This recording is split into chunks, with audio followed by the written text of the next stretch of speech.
मेरा घर-बार ते मेरी दुनिया दौलत वाले ने उजाड़ी है। मैं दौलत वाले की दुनिया उजाड़ देंगा। मैं उन्होंने दौलत लुट के। अस्सलाम वालेकुम, मैं तारक सानी ते तुसी देख रहे हो मेरे चैनल रैबर इंटरटेनमेंट प्लस। सुल्तान राय दी एक फिल्म लैके तुहाडी खिदमत विच हाज़र हो रहे हैं और इस फिल्म के बारे च मुकम्मल तुहानू मालूमात देंगा कि यह फिल्म कदों रिलीज़ हुई और इहदा की रिजल्ट निकलिया है, इहदी कहानी की है और इस फिल्म के अंदर किहड़े-किहड़े एक्टरां ने काम किया है और यह फिल्म तुहानू कित्थे, अगर तुसी देखना चाहो तो यह फिल्म तुहानू कित्थे मिल सकती है। जिहड़ी फिल्म लैके तुहाडी खिदमत विच हाज़र हो रहे हैं उस फिल्म का नाम है पुराना पापी। 3 सितंबर 1993 बरोज़ जिमा रिलीज़ होने वाली एक रंगीन पंजाबी फिल्म पुराना पापी। इस फिल्म नू शास्ता प्रोडक्शन ने रिलीज़ किया सी ते पुराने पापी का जिहड़ा टाइटल रोल है अदाकार हुमायूं कुरैशी ने अदा किया है। इस फिल्म के अदाकार हैं सुल्तान राय।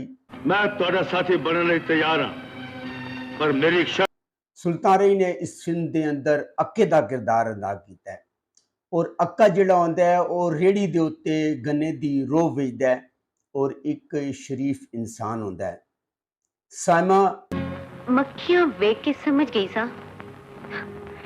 साइमा ने इस फिल्म के अंदर हर फिल्म की तरह सुल्तान राय की हर फिल्म की तरह एक तवाइफ का किरदार अदा किया है और उसका नाम गोरी होंदा है। कि लोग ने कल तक मैनू अपना अंदाता कहते सन, पर अज राशु ने शहर च अत चुक लीए। हुमायूं कुरैशी बरादरी चो है, चंगा लगा है। ताकिया हुमायूं कुरैशी ने जैसा कि मैं तुहानू दस्सिया इस फिल्म का टाइटल रोल अदा किया है। वो पापी होंदा है, जवारी होंदा है, मुजरिम होंदा है और अपने प्यो नू कतल करके अपनी मां नू कतल करके अपनी भैन नू कतल करके वो कार दे विचों दौलत जिहड़ी उन्हां ने ਉਹਦੀ ਭੈਣ ਦੀ ਜੇਜ਼ ਵਾਸਤੇ ਰੱਖੀ ਹੁੰਦੀ ਹੈ ਲੁੱਟ ਕੇ ਲੈ ਜਾਂਦਾ ਹੈ। ਅਦੀਬ ਜੇ ਤੁਸੀਂ ਕੁਝ ਨਾ ਕੀਤਾ ਨਾ अदीब ने इस फिल्म के अंदर हिना शाहीन के चाचे का किरदार अदा किया है जिसका नाम शहबाज खान होंदा है और उसकी नज़र हिना की जायदाद उत्ते होंदी है। नसरुल्ला भट्ट ਇਹ ਪਿਸਤੌਲ ਮੈਨੂੰ ਚਲਾਉਣ ਵਾਲੀ ਕੱਟ नसरुल्ला भट्ट ने इस फिल्म के अंदर एक वकील का किरदार अदा किया है। शफकत चीमा ਚਲੋ ਮੰਨ ਲੈਨੇ ਆ ਇਹ ਪਿਸਤੌਲ ਅਸਲੀ ਹੈ। शफकत चीमा ने इस फिल्म के अंदर चीमा साहब का किरदार अदा किया है और वो जिहड़ा होंदा है शहबाज खान की भतीजी की जायदाद का मैनेजर होंदा है। अलबेला इज्जत नूं हथ नहीं पावांगे, सोटी नाल छेड़ना। अलबेला ने इस फिल्म के अंदर डब्बू का किरदार अदा किया है और वो सुल्तान राय का समझ लो कि हैल्पर होंदा है, दोस्त होंदा है और गन्ने की जिहड़ी रेहड़ी होंदी है उहदे उत्ते उहदे नाल काम करदा है और अच्छी कॉमेडी की अलबेला ने। अरफान खुसर ਚੋਰੀ ਨਹੀਂ ਕਰਾਂਗੇ ਤੇ ਕਿਸੇ ਬੇਗੁਨਾਹ ਦਾ अरफान खुसर का इस फिल्म में ना जिहड़ा ना शब्बू होंदा है यानी कि डब्बू और शब्बू और वो भी गन्ने की रेहड़ी उत्ते काम करदा वे। इस्माइल शाह ਡੱਬੂ ਭਾਈਜਾਨ ਕਾਲਜ ਤੋਂ ਦੇਰ ਹੋ ਰਹੀ ਹੈ, ਸ਼ਾਮ ਨੂੰ ਮਿਲਾਂਗੇ। इस्माइल शाह ने इस फिल्म के अंदर असगर का किरदार अदा किया है और असगर जिहड़ा होंदा है वो अक्के सुल्तान राय का छोटा वीर होंदा है और पढ़ लिख रहा होंदा है और फिल्म के शुरू विच ही इस्माइल शाह नू कतल कर दिता जाता है। हिना शाहीन तेरा फोन आ गया मैनू मैनू इस वेले हिना शाहीन ने इस फिल्म के अंदर हिना का किरदार अदा किया है और हिना जिहड़ी होंदी है वो अमीर कबीर कुड़ी होंदी है और फिल्म के शुरू च ही हिना नू कतल कर दिता जाता है। रूबी नियाजी ਤੁਸੀਂ ਤੇ ਸਾਰੀ ਜ਼ਿੰਦਗੀ ਇਹੀ ਕਹਿੰਦੇ ਰਹੇ ਹੋ ਕਿ ਦੁਨੀਆ 'ਚ ਸਿਰਫ ਤੂੰ ਹੈ। रूबी नियाजी ने इस फिल्म के अंदर अक्के सुल्तान राय की धी का किरदार अदा किया है और सुल्तान राय जिहड़ा होंदा है उहनू लैके एक जजीरे चला जाता है और उत्थे जाके पालदा है उसनू। तंजीम हसन ਅੱਬੂ ਅੱਜ ਤੇਰੇ ਕੋਲੋਂ तंजीम हसन ने इस फिल्म के अंदर एक पुलिस ऑफिसर का किरदार अदा किया है। ताया बरकत ओए ना मुरादा, मैं एक रिटायर सरकारी ताया बरकत ने इस फिल्म के अंदर हुमायूं कुरैशी के प्यो का किरदार अदा किया और फिल्म के शुरू विच ही हुमायूं कुरैशी अपने प्यो नू कतल कर दिंदा है। राशिद महमूद ਸਰਦਾਰ ਇਹ ਬੰਦਾ ਬੜਾ ਔਖਾ राशिद महमूद की इस फिल्म में एक एंट्री है और वो हमायूं कुरैशी दा दोस्त हुंदा है। हसन मुराद ते ओदा खून मैं आप पी जावां। हसन मुराद ने इस फिल्म के अंदर अदीब के पुत्र का किरदार अदा किया है और फिल्म के शुरू च ही उसनू कतल कर दिता जाता है।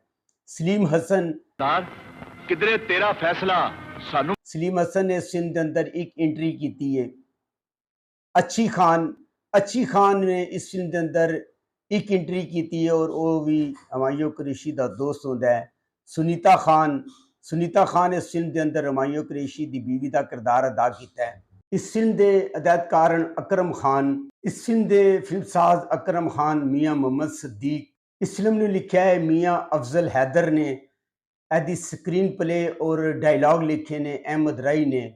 इस फिल्म के शायरन ख्वाजा परवेज, वारिस लुधियानवी, अहमद राई, गुलूकार नूरजहान, अजरा जहान, सायरा नसीम ते कैमरामैन सलीम भट्ट।